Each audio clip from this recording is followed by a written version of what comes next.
বিসমিল্লাহির রহমানির রহিম। বিসমিল্লাহির রহমানির রহিম।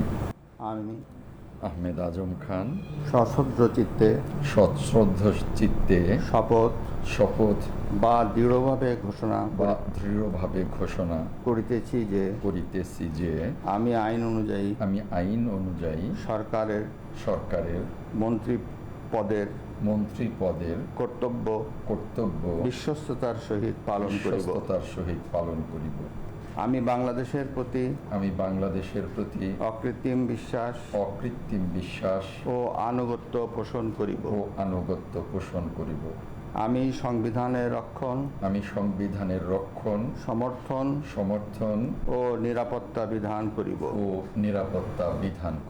এবং আমি ভীতি বা অনুগ্রহ অনুরাগ বা বিরাগের বশবর্তী না হইয়া সকলের প্রতি আইন অনুযায়ী যথাবিহিত আচরণ করিব। এবার মাননীয় মন্ত্রীর গোপনীয়তার শপথ পাঠ পরিচালনা করার জন্য মহামান্য রাষ্ট্রপতি মহোদয়কে বিনীত অনুরোধ জানাচ্ছি। আমি আহমেদ আজম খান সশ্রদ্ধ চিত্তে শপথ বা দৃঢ়ভাবে ঘোষণা করিতেছি যে সরকারের মন্ত্রী রূপে যে সকল বিষয়